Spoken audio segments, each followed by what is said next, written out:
What I'm trying to say is that I really like what's going on right here, and let me just say a couple of things before I start. 2 years ago, the only thing I was actually worried about is passing my general medicine exam.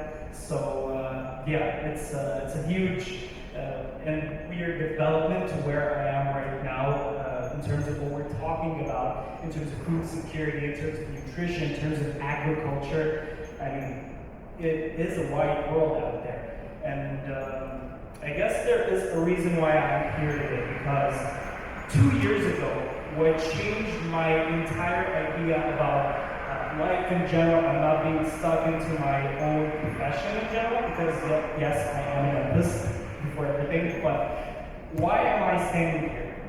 I am here to represent the actual collaboration between academia and innovation.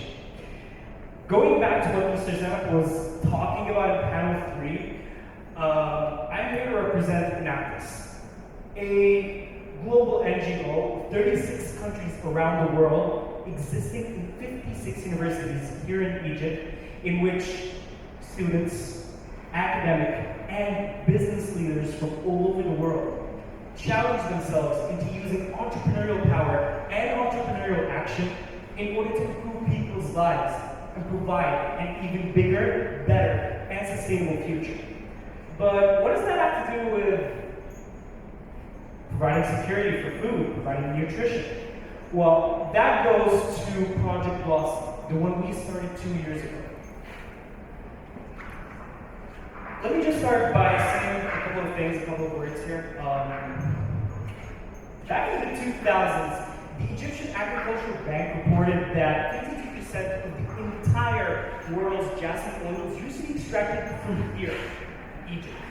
And honestly, when I figured that out, I wasn't really surprised because, let's face it, this nation was built on agriculture since the dawn of mankind. But here's the thing, 6 years ago, this number drastically dropped to 21%. And that's a really huge downfall, from 52% to just 21%. Well, get this.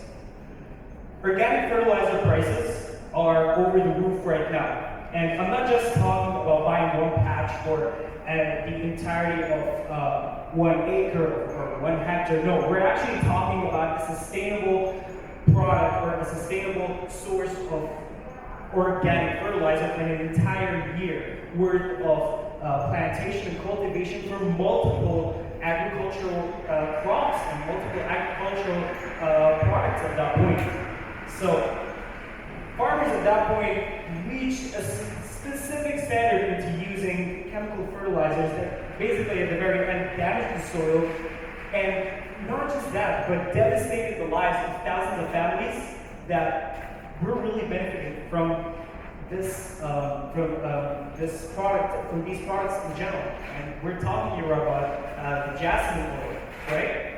So what does that have to do with food and nutrition security? Well, see, here's the thing. When we got our hands into this at the very beginning, the only thing we were actually looking at is to try to innovate how these farmers see their livestock and see their plant production in a way or another. And what we started by doing is that we collaborated with the Egyptian Ministry of Agriculture, and from there, we began looking into an alternative for the cheap chemical fertilizers the farmers are currently using because of the expensive organic ones.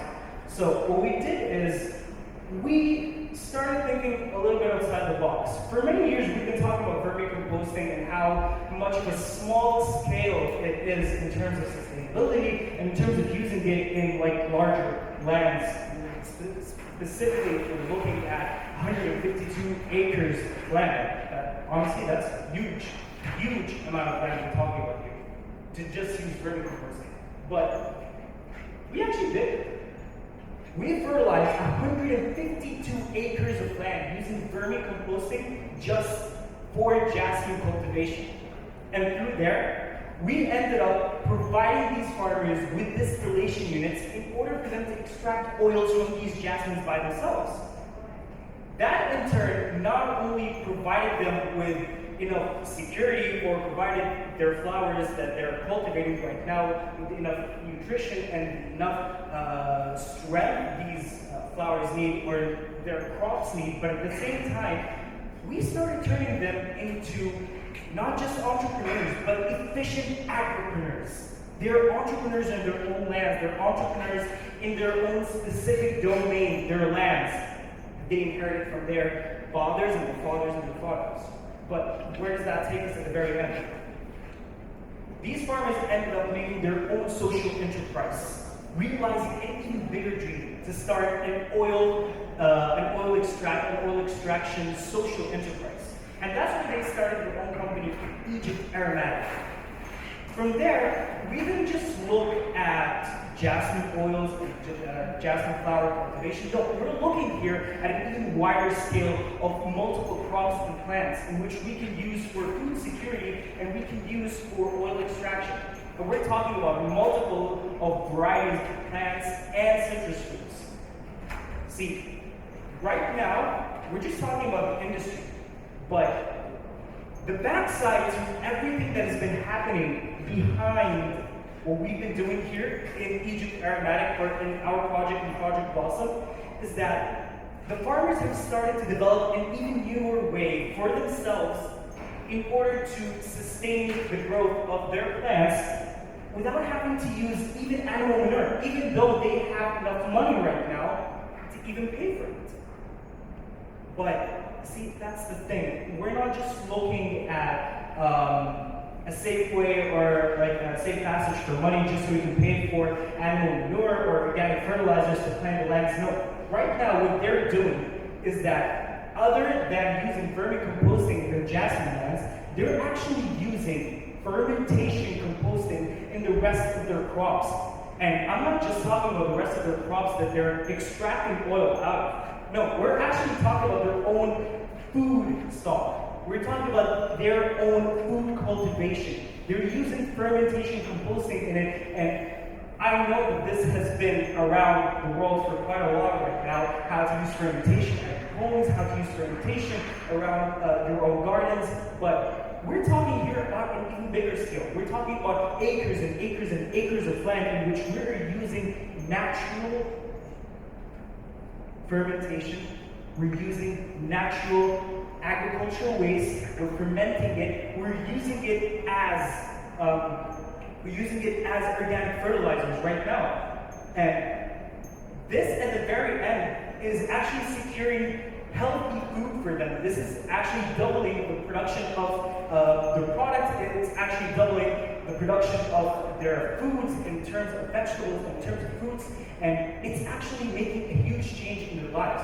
And what I'm trying to say is, whatever source or whatever way we're trying to innovate into the agricultural sector in terms of innovation, in terms of industry, and in terms of research, what we're doing right now is that every step or every seed that we plant in our place right now actually makes a huge difference in people's lives.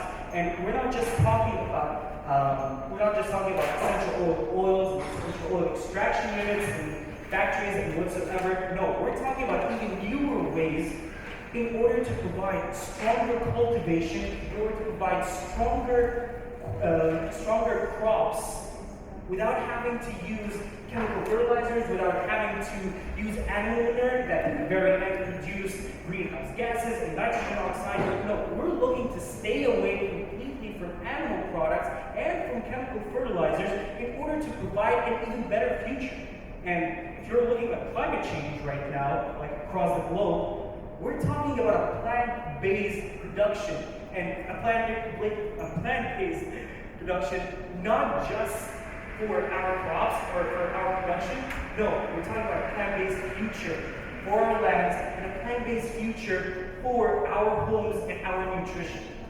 Again, I'm really sorry that I took so much time out of all of you, but I feel that this was a chance for me to give out a piece of my mind or a piece out of the minds of the people that I believe that I represent, the youth.